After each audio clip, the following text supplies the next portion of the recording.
Is that what I think it is?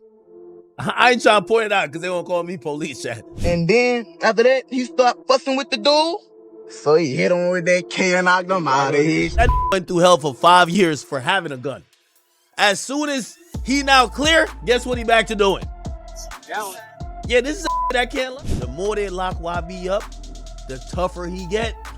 The more he's street. I ain't gonna lie to you. You don't, yo. NBA YoungBoy just touched down after serving federal time for those firearm charges, and the whole scene thought he was finally moving smart again. He was supposed to be on tight supervision, keeping things cool, but the second folks blinked, he popped right back out in the neighborhood, posted up, like nothing ever changed. Cameras caught him surrounded by big crews, heavy energy, and everybody started whispering that he might be sliding right back into the chaos he swore he left behind.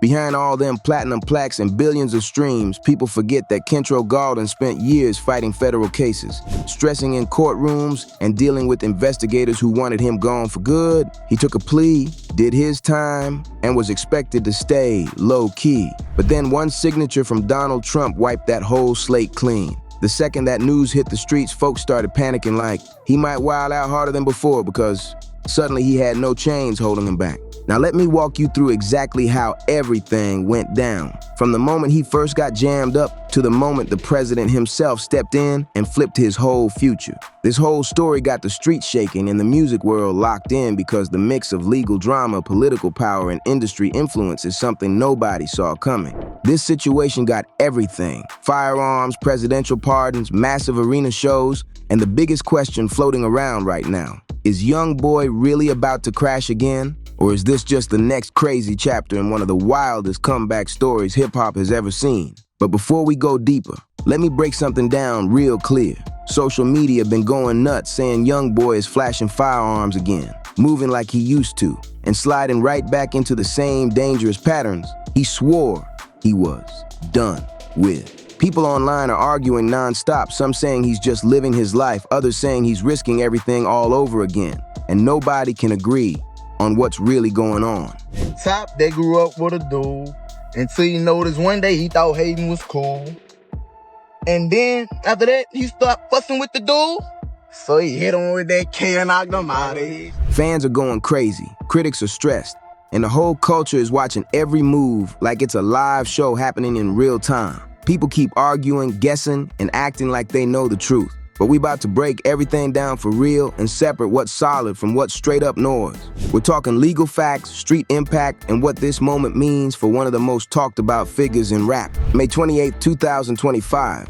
That date flipped YoungBoy's entire life upside down. Kentrell Deshaun Gaulden, the Baton Rouge artist the world knows as NBA YoungBoy, had been battling federal courts, doing time, and sitting on home confinement after pleading guilty to heavy firearm charges. He was moving through the system slow, step by step, then out of nowhere, Donald J. Trump granted him a full presidential pardon and everything changed instantly. YoungBoy is taking out a gun and shooting people every day.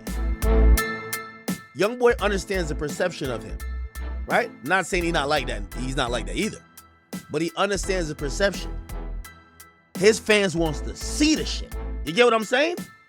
The thing is, everybody else, like, as soon as they get a parking ticket or get like they get locked up for 25 minutes, they change their whole image. They go do prison reform. They said, that's not my crew no more. They're disavowing it. The more they lock YB up, the tougher he get. The more he's street. I ain't gonna lie to you. You don't, yo. Just like that, the restrictions disappeared. No more probation, no more supervised release. That federal conviction that had him boxed in got wiped away like it never existed. And suddenly this man, a global superstar with massive influence, had his legal slate reset in a way nobody expected. But hold on, don't get it twisted. That pardon only clears the federal conviction. It doesn't magically erase every state case he ever had.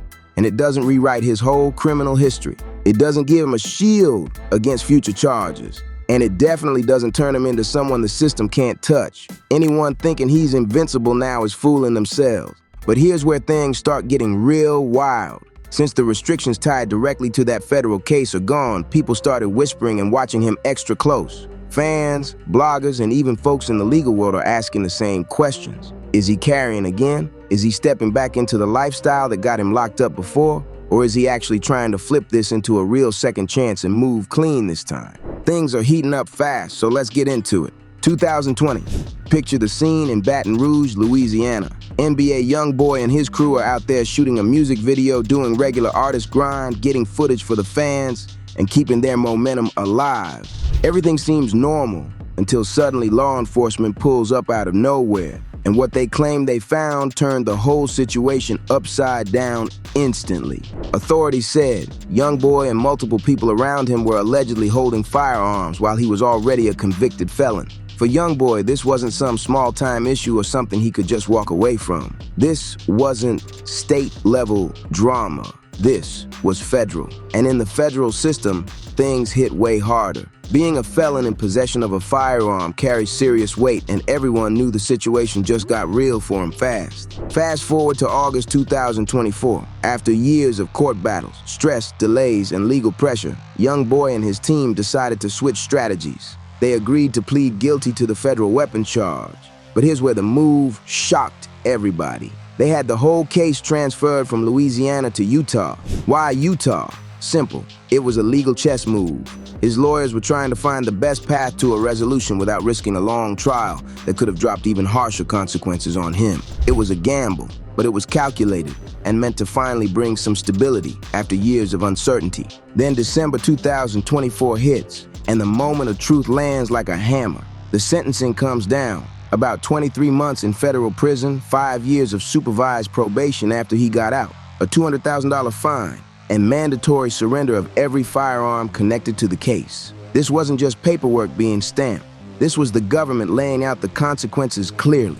They were basically telling Kentrell Gaulden, you broke federal law, and this is what comes with it. For an artist whose brand is built on being authentic, gritty, and real about his past, this conviction became something that would shadow him everywhere he went. But the story didn't stop there, not even close. April 2025 finally brought some light. Because of time served and the credits he earned inside the system, YoungBoy got released earlier than expected from federal prison. But he wasn't fully free yet, not in the way most people think. He got moved straight to a halfway house, and after that he was sent into home confinement, meaning he still had tight restrictions on every move he made. He's dealing with restrictions, check-ins, and non-stop eyes on him every single day. Even with all that, the public still gets quick glimpses of him through social media. You can see he's limited, but he's still creating, still staying connected to his supporters, still building that crazy anticipation for whatever move he's about to make next. Even locked down in certain ways, he kept the world watching. Now let's be real. In the streets, in the neighborhoods, artists come from. And in hip-hop culture overall, weapons charges unfortunately come with the territory. A lot of these artists grow up in places where protection isn't optional. It's survival, and you don't always have time to wait for help to arrive.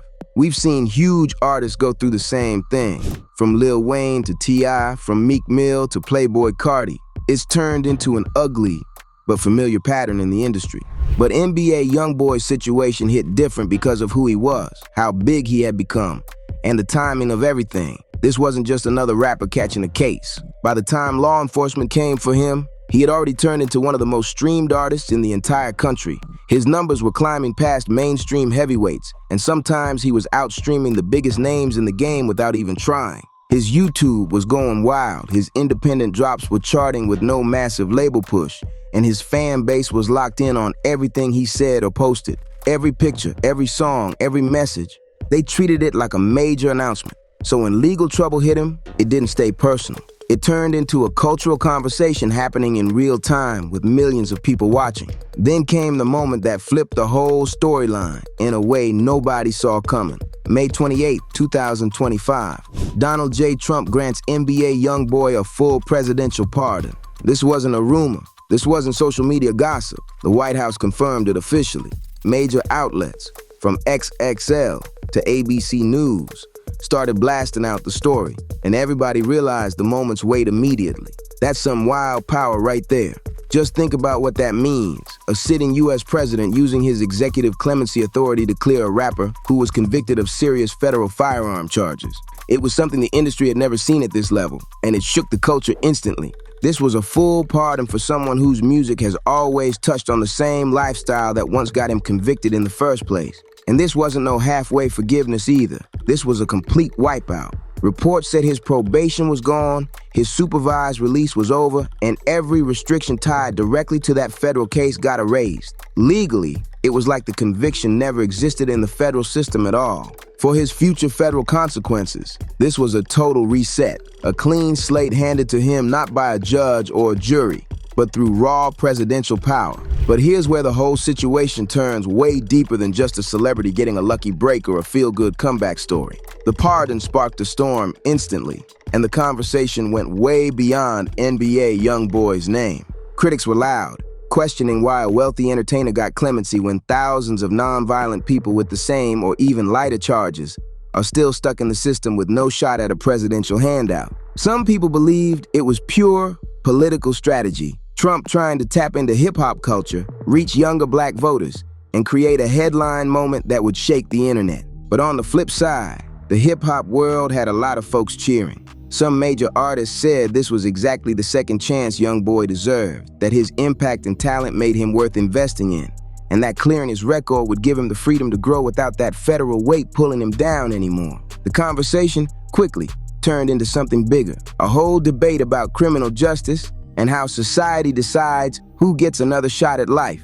People started asking real questions like, who actually deserves a second chance? Does fame change how justice works? And what message does this send to all the young people watching YoungBoy like he's their blueprint? His every move influences millions. So this moment hit way different. Then things got even louder. The tour announcement dropped, the Make America Slime Again tour, a title that clearly played off Trump's political slogan, whether it was intentional or just perfect timing. And this wasn't some small run. This was a massive rollout, 42 arena shows, locked and scheduled from September through November 2025. The culture couldn't believe what they were seeing, and everybody had something to say about it. We're not talking little clubs or small cap rooms. This man was booked for full-blown arenas, the type of venues reserved for the biggest names in the whole industry. This tour wasn't just a comeback. It was YoungBoy stepping back into the world as a free man with no court dates, no constant check-ins, and no officers breathing down his neck. And the second that announcement hit, the speculation started going crazy. Social media exploded instantly. People were posting non-stop theories like, he can carry again now, and he's back to his old self. Just wait, he's gonna be flashing guns in his videos again. Fan pages were debating like it was a courtroom, trying to figure out whether the pardon meant he was legally allowed to have firearms again. Some folks were hyped, saying he finally got his freedom back. Others were sweating it, saying it looked like a setup for trouble all over again and a repeat of the same choices that got him hit with federal charges in the first place. All the rappers right now, it's like, this ain't fair, man. This ain't money, man. Because you know what it is? Yo, and I know y'all gonna be like, yo, Ak, you're around YoungBoy's dick. Pause. No, I'm not. Like, chat. He's probably the only rapper that gets to the level of, yo, he's doing an arena. He just came off a $75 million tour. It grossed $75 million. Yet we still believe that he's toting guns like ready to shoot a nigga. Usually it's one or the other. If we really think that you're the crash out, you're not going on tour to do an arena. We usually think you're the nigga who goes to, like, you know, you get 1 or 2 shows because you're really living like that. He's the only person that I think maintained the image that he might shoot a nigga today, but he's selling out a stadium tomorrow. And I hope y'all understand what I'm saying. But here's the part that most people miss while they're arguing online. The real key to understanding this whole situation is knowing exactly what a presidential pardon actually does and what it doesn't do. The pardon wiped out the federal conviction and the penalties tied to that specific case. No more probation visits, no more drug tests, no more federal limits on where he can travel or who he can be around. In that narrow legal zone, yes, some freedoms came back into play. But here's where social media gets it twisted. A presidential pardon doesn't automatically restore firearm rights in every situation. It doesn't override state convictions. It doesn't cancel out older charges. And it definitely doesn't give immunity from future legal problems. Federal law and state law don't work on the same system. They overlap, they clash, they follow different rules, depending on where you are and what your history looks like. So even if someone is technically allowed to possess a firearm under one set of rules, there might be another set of laws blocking it. Different states have different requirements, different restrictions, and different definitions of what's legal. And even when someone is cleared to carry, federal rules still control what types of weapons they can have, how they can get them, and how they can legally use them. Held for 5 years for having a gun. As soon as he now clear, guess what he back to doing? Yeah, this is a nigga that can't learn. He's a nigga that can't learn. This is the real crash out. A lot of fans think the pardon turned YoungBoy into someone untouchable, but the truth is way more complicated than the rumors flying around online. So when people run around saying YoungBoy can carry firearms again, that's a super simplified version of a very complicated legal situation.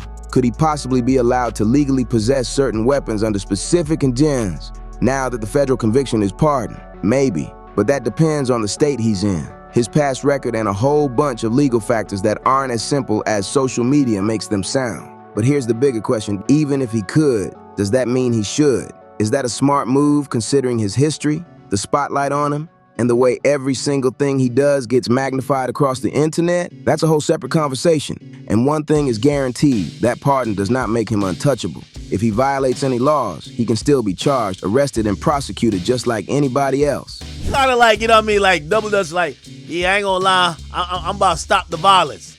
Yo, this was YoungBoy a month ago. Yo, everybody know how this is gonna go. Here we go. YoungBoy, Atlanta, accept the award. This is YoungBoy right here. Community. I really appreciate you for that. And while y'all doing this for me, I want to say something, cause I want to be honest with y'all. No, I don't tell guys no more. You don't talk. Now let's talk money, because the financial pressure behind this comeback is huge. This tour has the potential to bring in millions. Promoters locked in massive venues strictly because of his drawing power. There's a whole machine built around him now, and he's expected to show up, stay sharp, deliver, and avoid anything that could blow the entire operation apart. And for anybody who doesn't fully get why a presidential pardon hits so hard in hip-hop culture, let me break it down. This isn't the first time the world has seen the justice system bend for someone with influence. We've seen commutations, like Alice Marie Johnson, a case boosted by Kim Kardashian, and we've seen clemency for various non-violent offenders. But a full presidential pardon for someone as controversial and culturally dominant as NBA YoungBoy, someone whose music openly reflects the lifestyle that got him wrapped up in legal trouble, that's a whole different thing. That's a moment that shakes the entire culture, not just the courtroom, and it speaks to a deeper tension in hip-hop,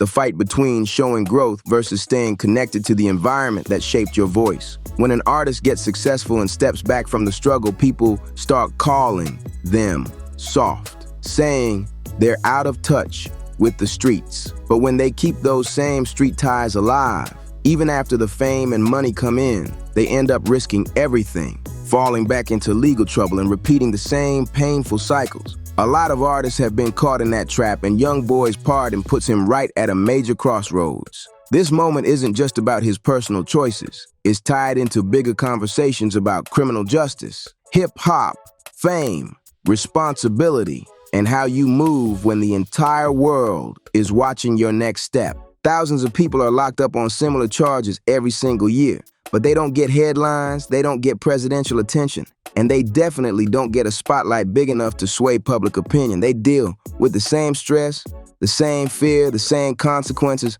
just without platinum albums, superstar status, or elite lawyers fighting for them. And it forces a real question.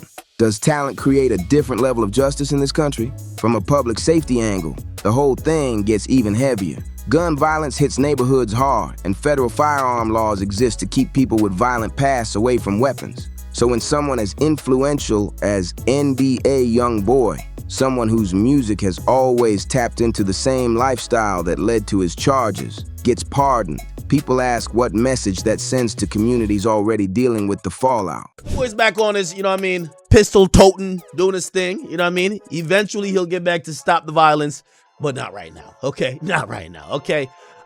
Slime Cry on the way, but clearly he's not gonna stop from putting out new music. It is what it is, bro. It is what it is. Again, I know some of y'all think I'm glazing. Maybe I just have a closer perspective to like kind of see how some of the inner workings of what happens with him. And I am giving him credit to where I feel like I don't think he's an idiot, but I think he knows that perception-wise and what he represents, if he just goes gospel, that won't work. And he knows enough that you still gotta portray the same things. I'm not saying portray like he's not really living like that, but you gotta show people that. You know what I mean? Like niggas want to see Top with the in mini Drake, right? Then there's the cultural angle. Should an artist be defined forever by the worst moment of their life? Hip-hop has always celebrated growth, fighting through struggle, rising up, leveling up. If we don't allow artists to evolve, are we putting expectations on them that nobody could meet? That's a real conversation. Fans are split. Some are hyped because their favorite artist finally caught a break they feel he earned. Others are nervous, saying it sends the wrong signal and encourages dangerous behavior. Meanwhile, the kids who look up to him are watching closely, trying to figure out what all this means for their own lives. And the industry, labels, promoters, streaming platforms, they're all deciding how to move. Do they treat this moment as redemption and push forward full steam? Do they keep their distance and move carefully? Or do they act like nothing changed at all? These choices set the tone for how situations like this are handled in the future. Then you've got the political side. Trump issued that pardon while actively trying to connect with hip-hop artists and black voters. And whether it was strategic or sincerely about second chances, it sparked massive debates about race, culture, politics, and justice in America. At the end of the day, this whole situation is way bigger than one rapper or whether he's crashing out. It's about power, consequences, opportunity, and redemption, and how all of those collide when someone with massive influence is involved. It's also a reminder that the justice system ain't neutral. Having strong lawyers, knowing how to navigate federal courts, making strategic deals, or getting presidential clemency isn't available to everyone. The pardon revealed real disparities, but it also put the spotlight back on choices and how people move once life hands them another shot. YoungBoy got something most people could never even dream of, a full legal reset handed straight from presidential power. Now the whole world is watching to see what he does with it. Does he level up and use his influence in a smart way while still staying true to who he is? Or does he slip right back into the same patterns that had him facing federal charges in the first place, proving every critic out there right? Right now, hip-hop culture itself is standing at a crossroads. For decades, the genre pushed the idea of being real, staying connected to your background, holding on to the lifestyle that shaped your story. But the truth is, that same mindset often collides with reality, and the results are tragic. We've seen too many artists lose everything. Careers ruined, lives taken, futures destroyed, all because they felt pressure to keep their street credibility intact. How many artists could have turned into mentors, community voices, and leaders if the culture gave them real room to grow? How many could have made it out clean if they weren't boxed in by expectations to act the same way they did before the fame hit? What happens next for NBA YoungBoy is bigger than music. It's a whole cultural case study. His Make America Slime Again tour is more than a lineup of concerts. It's a live test of whether somebody can come back strong after federal charges, a presidential pardon, and non-stop public attention. Every performance will be watched. Every lyric will be broken down. Every move he makes will be freeze-framed by the internet. If he finishes this tour without trouble and uses his platform with some responsibility, while still keeping that raw edge his fans love, it could become a blueprint for real hip-hop redemption. It could show people that clemency, when given to someone with genuine talent and influence, can lead to positive results instead of chaos. But if things go left, new drama, new cases, new controversies, it'll add fuel to the arguments against celebrity pardons and raise major questions about accountability. And trust, future presidents will be way more cautious about ever granting clemency to controversial artists again if this goes the wrong way for the culture. YoungBoy's path right now is bigger than just music. It's shaping how people think about artists' responsibility, behavior, and whether we can separate the art from the artist. Millions of young fans are watching every move he makes, and how he handles this rare second chance sends a loud message about what's possible when life gives you a reset. So, What do you think about NBA YoungBoy's pardon and where he goes from here? Is this redemption or just another round of trouble waiting to happen? Should presidential pardons be used on high-profile entertainers with serious convictions? Or does that make the system look unfair to everyone else? And how should hip-hop balance being authentic with actually growing up and moving smarter while the world is watching? We gotta ask ourselves something too as fans. What part are we playing in all this? Are we showing love to positive moves and growth? Or are we pushing artists toward reckless behavior just because it keeps things exciting online? Every stream, every share, every post we hype up sends a signal about what we want from these artists. So here's what I need you to do. Drop your thoughts in the comments and let's have a real conversation about justice, redemption, hip-hop culture, and what we expect from the people we support. Smash that like button, share this video with all your homeboys, and make sure you subscribe to Rap Uncovered and turn those notifications on so you never miss what's happening out here in the streets. Because the streets never sleep and we're just getting started with these stories. We're dropping heat every single day, and tomorrow's upload is gonna be even crazier, even deeper, and absolutely unmissable. So lock in with the family. We'll catch them in the next one, right here at Rap Uncovered, where the truth of the streets lives.